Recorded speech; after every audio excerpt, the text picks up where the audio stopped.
bước chân qua đều phà đi. Chiều mây trôi lững lờ theo gió, tuôn rao mờ sương hoa sim tím ngát. Anh đứng nhìn tim hát thầm tên em, tay em khẽ vẫy như làn gió núi. Mắt em cười, lòng anh như cháy lên. Nơi quán nhỏ bên đường, cà phê chưa kịp nguội, mà câu hò hẹn vẫn mãi chưa quên. Tuần Giao ơi, em còn nhớ không? Cánh đồng lúa vàng chiều nghiêng bóng núi. Lời yêu đầu ta viết trong hoàng hôn, giờ chỉ còn anh với những mùa mưa khô. Rồi em đi không lời từ biệt. Tuần Giao buồn theo những bản tình ca, dốc mương àng giờ đây mây vẫn trắng. Nhưng người xưa thì đã quá xa xao. Tuần Giao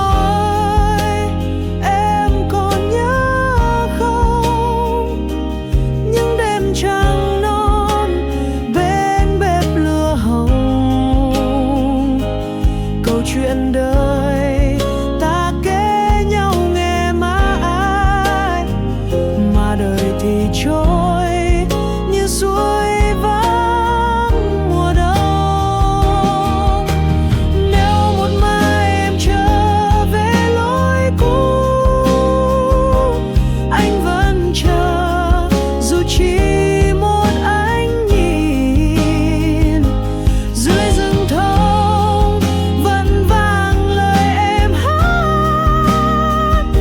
Giao còn đây, tình anh vẫn nguyên hình.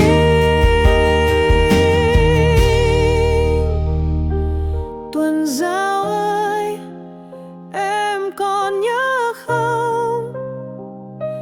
Dẫu năm tháng có làm phai ký ức, tình đầu đó như hoa nở giữa rừng, vẫn âm thầm xanh qua gió qua sương.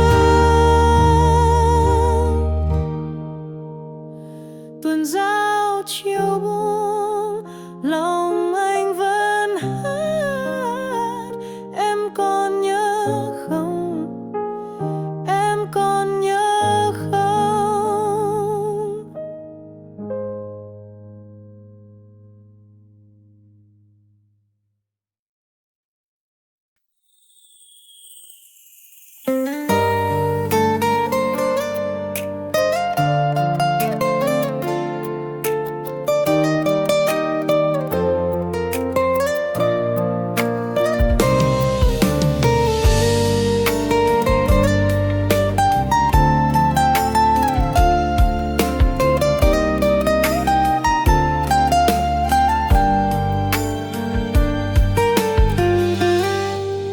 Chiều buông rơi mây trôi hững hờ, gió lay nhẹ nhẹ như gọi tên em.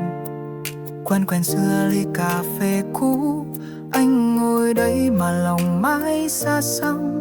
Ngày em đi chẳng lời từ giá, chỉ còn anh với những tháng năm. Từng kỷ niệm đọng sâu đáy mắt, như chưa từng em rời xa anh. Vẫn nhớ ánh mắt em như ngày đầu tiên, vẫn nghe tim nhói khi nhắc tên em. Dẫu biết yêu em chỉ là dĩ vãng, nhưng lòng anh chẳng thể nào quên. Vẫn nhớ góc phố nơi mình hẹn hò, vẫn nghe mưa hát thay lời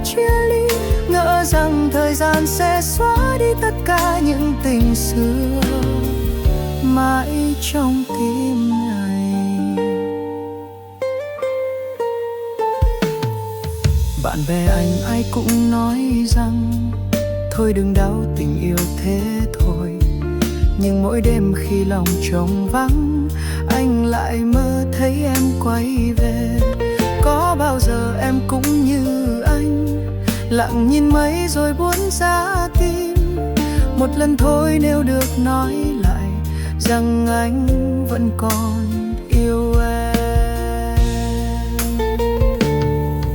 Vẫn nhớ ánh mắt em như ngày đầu tiên, vẫn nghe tim nhói khi nhắc tên em. Dẫu biết yêu em chỉ là dĩ vãng, nhưng lòng anh chẳng thể nào quên. Vẫn nhớ góc phố nơi mình hẹn hò, vẫn nghe mưa hát thấy lời chia ly. Ngỡ rằng thời gian sẽ xóa đi tất cả những tình xưa mãi trong tim này. Nếu mai này em có quay về, anh vẫn ngồi chờ em nơi đây.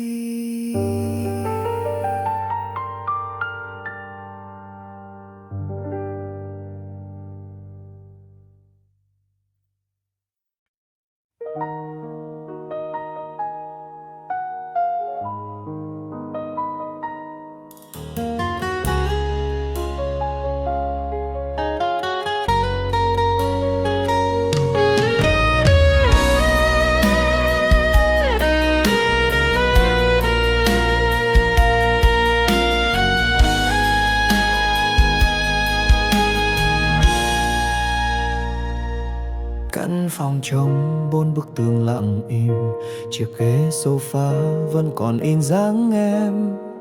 Ly cà phê nguội trên bàn như lời chia tay không hẹn ngày gặp lại.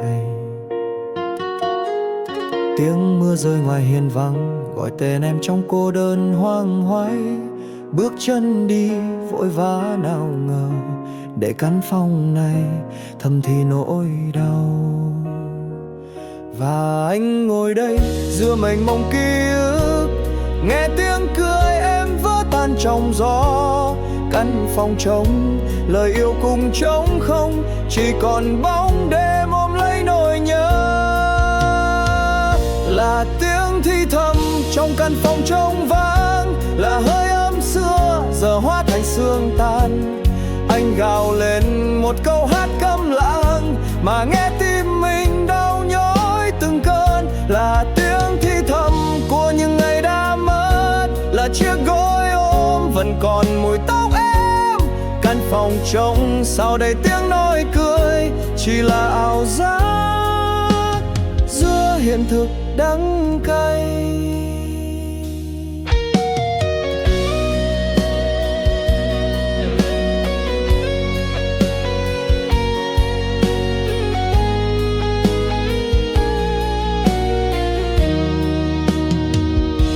Chiếc đồng hồ gãy, kim dây ngừng trôi, như trái tim này tê dại giữa bơ vơ.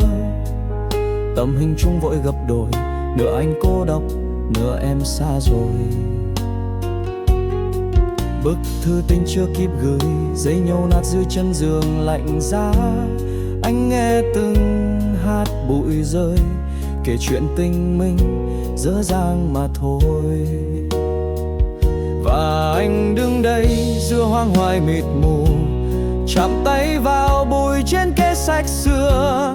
Căn phòng trống sao lòng cùng trống không, chỉ còn nỗi nhớ gào thét trong tim. Là tiếng thì thầm trong căn phòng trống vắng, là hơi ấm xưa giờ hòa thành sương tan. Anh gào lên một câu hát câm lặng mà nghe tim mình đau nhói từng cốt. Là tiếng thì thầm của những ngày đã mất, là chiếc gối ôm vẫn còn mùi tóc em. Căn phòng trống sao đây tiếng nói cười chỉ là ảo giác giữa hiện thực đắng cay. Em ơi, có nghe căn phòng này nó đang khóc bằng tiếng thở dài. Bóng tối nuốt chửng những lời hứa để anh một mình. Với tiếng thì thầm, âm nhạc bùng nổ dữ rồi trở lại. Guitar điện trong mảnh bay sông. Là tiếng thì thầm trong căn phòng trống vắng, là hơi áng xưa càng đến kiểu nỗi nàn. Mình gào mệt một ở yêu khuôn phá, một sao chăm mãi càng nghe hò ngàn lang là tiếng thì thầm cuộc tình người tang phớ nàng ăn phong gôn dậy phò lấy cô em tôi nâng thầm cứ ai đánh manh màn khăn phôi ký chúng căn phòng không. Âm nhạc dừng đột ngột, chỉ còn tiếng piano lẻ loi trở lại giai điệu intro thật thấp dần. Giọng nói theo thảo Đức Quang thì thầm mãi thôi.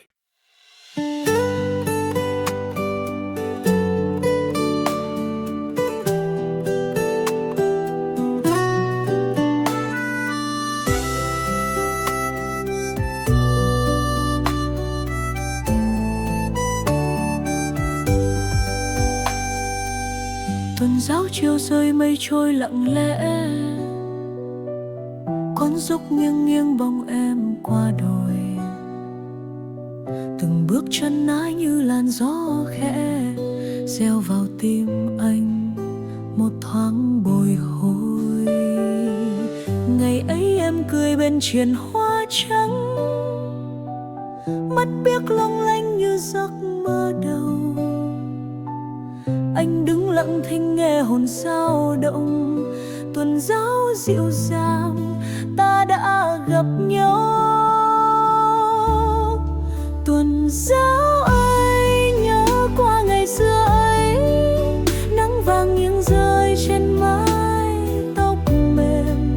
Một anh nhìn thôi mà thành thương mấy, giữa chốn mây ngàn lòng trắng lãng quên. Tuần giáo ơi ta mơ về năm cũ, con đường em đi anh mãi dõi theo.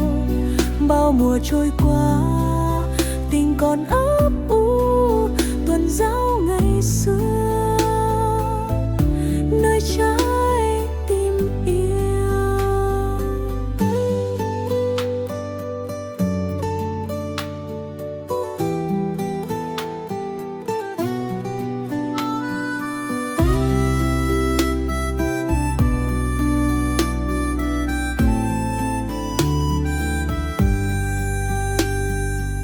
Rồi tháng năm qua em đi xa mãi, phố thì muôn màu che lối quê hương. Chỉ có nơi đây chiều mưa nhẹ nhẹ nhắc chuyện đôi mình một thuở vấn vương. Nếu có trở về bên rừng bán trắng, anh vẫn chờ em ở chốn hẹn đầu. Gió hát bên tai lời ca năm ấy, tuần giáo còn đây còn mãi thương nhau. Tuần giáo ơi nhớ qua ngày xưa ấy, nắng vàng nghiêng rơi trên mái tóc mềm. Một anh nhìn thôi mà thành thương mấy, giữa chốn mây ngàn lòng trắng lãng quên. Tuần giáo ơi ta mơ về năm cũ, con đường em đi anh mãi dõi theo. Bao mùa trôi qua tình còn ấp u, tuần giáo ngày xưa nơi trái tim yêu. Tuần giáo chiều nay mưa bay nhẹ nhẹ, anh đứng nơi xưa lòng vẫn đợi chờ.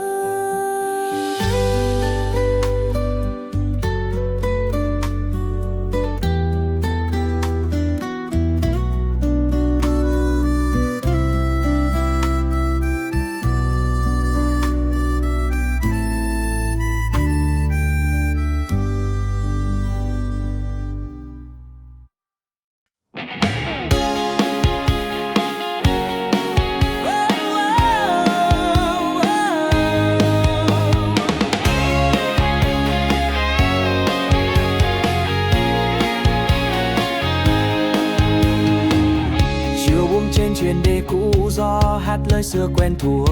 Con thuyền nhỏ nằm im lìm như chờ ai về ghé bến. Lùi tre ra in bóng nước, hàng cao nghiêng mình soi tàu. Khói lam chiều vương mai dạ, một miền quê bình yên đến lạ. Đi xa mấy ngả đường đời, vòng quay cuộc sống chẳng đổi thay lòng người.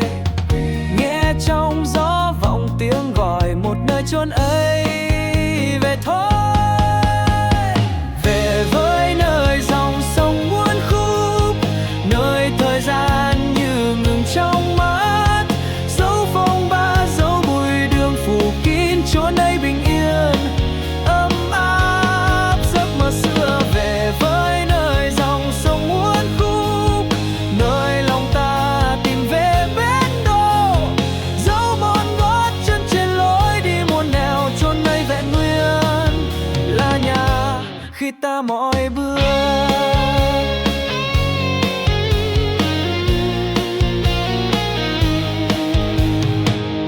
Cây đa ra sừng sững đứng chứng kiến bao mùa nắng mưa. Bờ lão xào xạc nhắc nhớ thuở âu thơ cùng bạn bè. Tiếng mẹ ru buổi trưa hé mùi buồn non thầm dịu êm. Cánh cò trăng trao nghiêng cuối trời là hành trang theo suốt một đời. Dấu chân trời có xa thầm thầm, dấu vấp ngã giữa dòng đời suối ngược.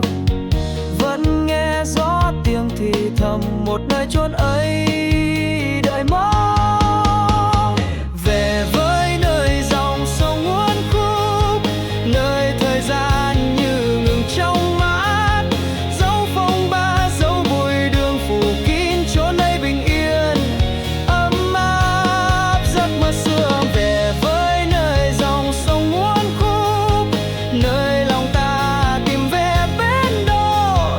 Dấu mòn gót chân trên lối đi muôn nẻo, chốn ấy vẹn nguyên là nhà khi ta mỏi bước. Có những đêm nằm nghe lòng trống choai, giật mình nhớ mùi hoa bơi trong vườn. Nhớ con đò ngang chờ đầy nắng sớm, chờ cả tuổi thơ êm đềm. Bao năm rồi dòng sông vẫn thế, buồn mình ôm lấy xóm làng thân quen. Như vòng tay mẹ già luôn rộng mở đón ta về, dù muôn mang. Về với nơi dòng sông uốn khúc, nơi thời gian như ngừng trôi. Bất chợt dấu phong ba dấu bụi trần vương vẫn chốn ấy dịu êm, xóa tan bao nhọc nhằn. Về với nơi dòng sông uốn khúc, nơi tìm lại chính mình thua âu. Dấu vòng quay cuộc sống vội vã không ngừng, chốn ấy mãi là bình yên. Nơi dòng sông uốn khúc, nơi trái tim về bên bờ thương nhớ. Về với nhà.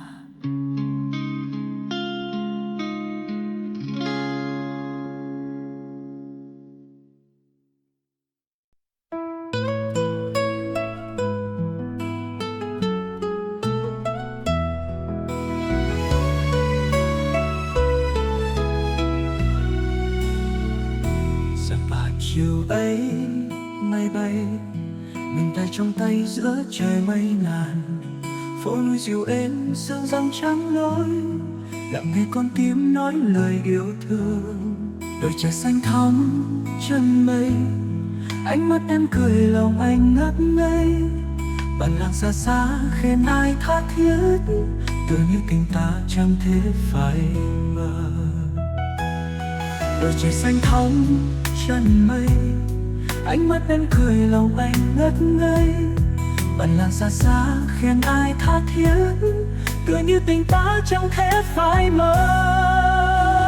Xa ta em còn nhớ không, những ngày mưa rơi hai đứa chung ôm. Chờ tình đêm ấy tay đàn tay ấm, giữa muôn ánh đèn chỉ thấy mắt em. Xa ta giờ chỉ có anh, về đây lang thang qua bao con đường. Lời yêu năm đó bay theo mây trắng, chỉ còn trong tim một nỗi nhớ em.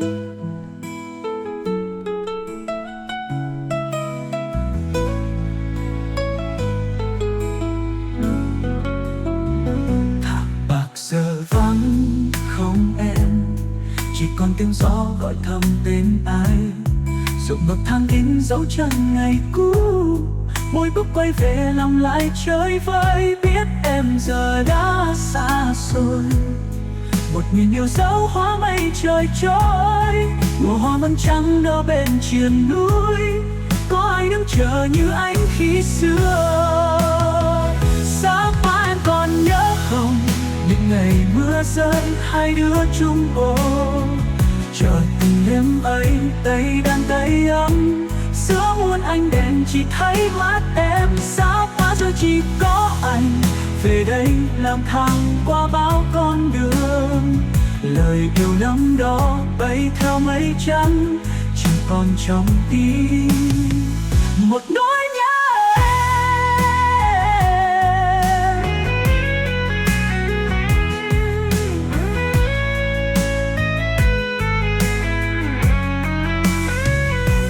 Nếu một mai em quay lại, hãy để anh dắt em qua lối xưa.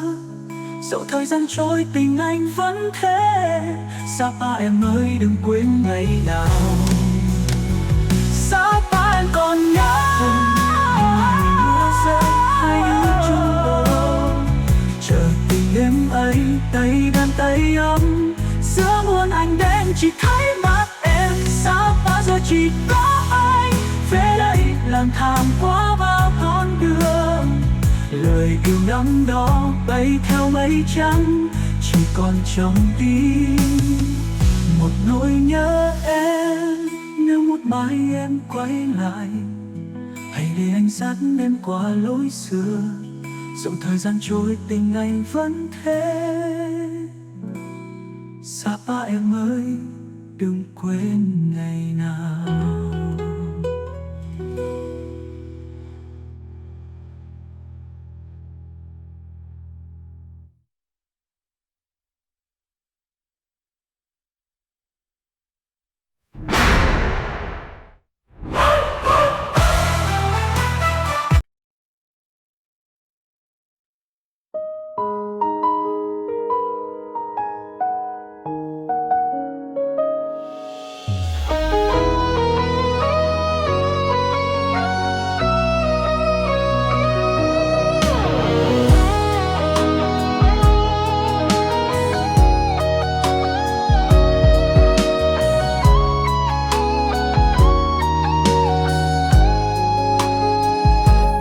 Dạo chiều ấy mây trôi lững lờ, em bước qua như giấc mơ giữa đời.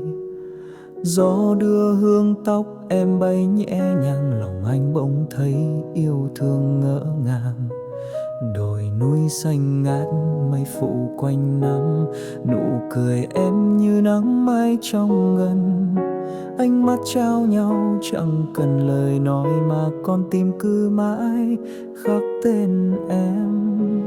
Tuần giáo ơi nơi ta gặp nhau, giữa đất trời cao rộng duyên tình bắt đầu. Từng con đường nhỏ còn in dấu chân, nhưng buổi chiều mưa tay nắm trắng buông. Tuần giáo ơi sao cứ vấn vương, giọng em vang trong gió dịu dàng tha hương. Dẫu tháng năm trôi xa cách đôi nơi, anh vẫn nhớ mãi ánh mắt em cười.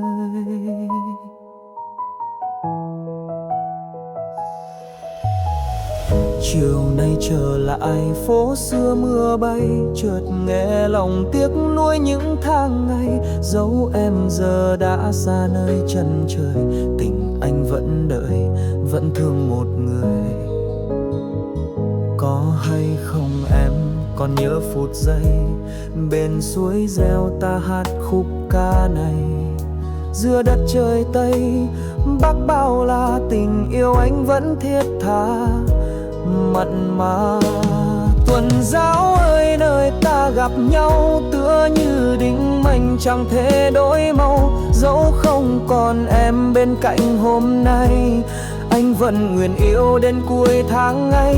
Tuần giáo mờ sương lòng anh vẫn thương, một bóng hình xa nhưng tim chẳng buông. Nếu có một ngày ta gặp lại nhau, xin hãy gọi tên nơi mình bắt đầu.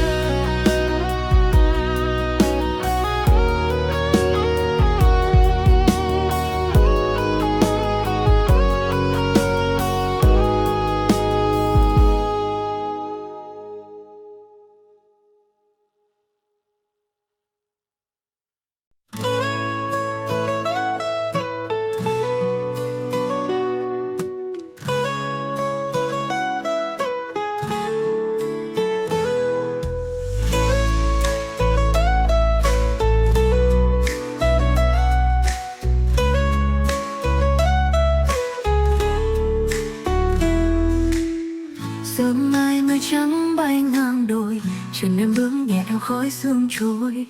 Ruộng bậc thang vàng óng ươm mơ, lúa reo vui gió nắng vàng thơ. Tiếng khen ai ngân vang đâu bạn, gọi bình yên về nơi lưng chừng mây. Chờ tình đêm ánh lửa hồng lấy, mắt em cười như gió heo may. Về Sapa với em nhé anh đời, nơi có núi xanh trời cao và mây trôi. Ta cùng nhau dạo bước dưới trăng, nghe bài kinh ca người mong ngân vang. Về Sapa để yêu thêm phút giây, để quên hết muộn phiền trong những tháng ngày. Nắm tay nhau qua bao con đèo, Sapa trong tim mãi mãi không phai màu.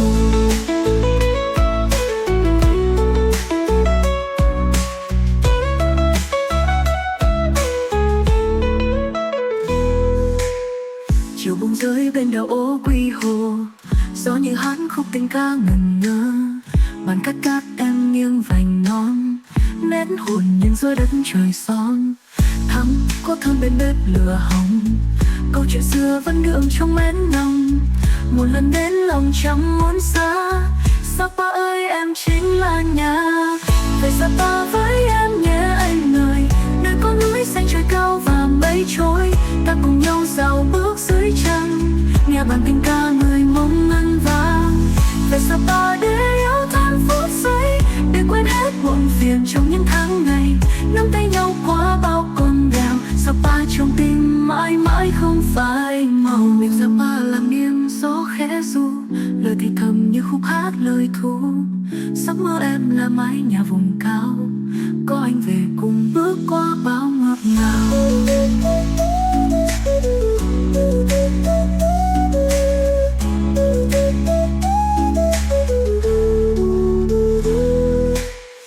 Về Sapa tình ta sẽ thêm xanh, giữa núi rừng em hát khúc ca lành.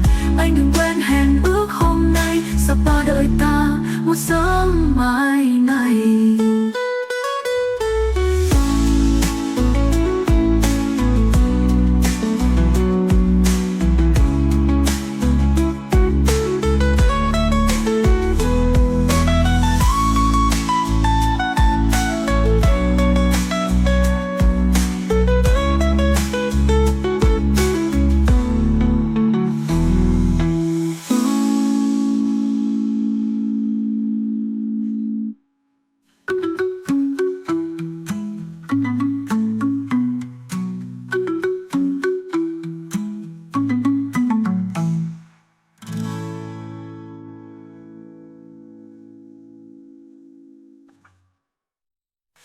Về Sapa tình ta sẽ thêm xanh, dù núi rừng em hát khúc ca lành.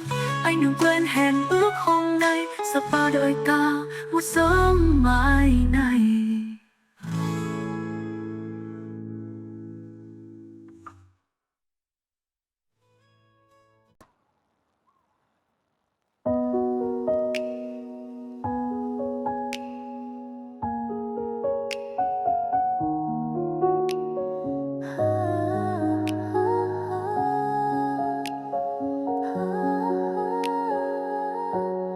Những hạt mưa rơi tí tách ngoài hiên, khẽ chạm vào nhau như lời thì thầm.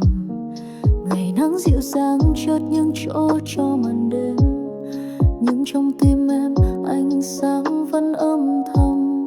Mùa mưa này là mùa mưa của chúng ta, có anh bên cạnh em chẳng thấy lạnh giá. Nắm tay em thật chặt, mình cùng nhau đi qua mọi giọt mưa buồn hóa thành khúc ca. Phố vắng lặng hơn, hàng cây xanh ướt ẩm, mình nép vào nhau dưới mái hiên quen. Anh kể em nghe những câu chuyện thật ấm, em tựa vào vai anh quên hết ưu phiền. Mùa mưa này là mùa mưa của chúng ta, có anh bên cạnh em chẳng thấy lạnh giá. Nắm tay em thật chặt, mình cùng nhau đi qua mọi giọt mưa buồn hóa thành khúc ca. Từng giọt mưa rơi như nốt nhạc tình yêu, khe khàng ngân lên trong trái tim mình. Em cảm ơn mưa đã mang anh đến đây thật nhiều, để em biết rằng hạnh phúc là có ai. Mùa mưa này là mùa mưa của chúng ta, có anh bên cạnh em chẳng thấy lạnh giá. Nắm tay em thật chặt, mình cùng nhau đi qua mọi giọt mưa buồn hóa thành khúc ca. Mưa vẫn rơi nhẹ ngoài khung cửa sổ, tình yêu của mình như cây lá xanh tươi. Mùa mưa của chúng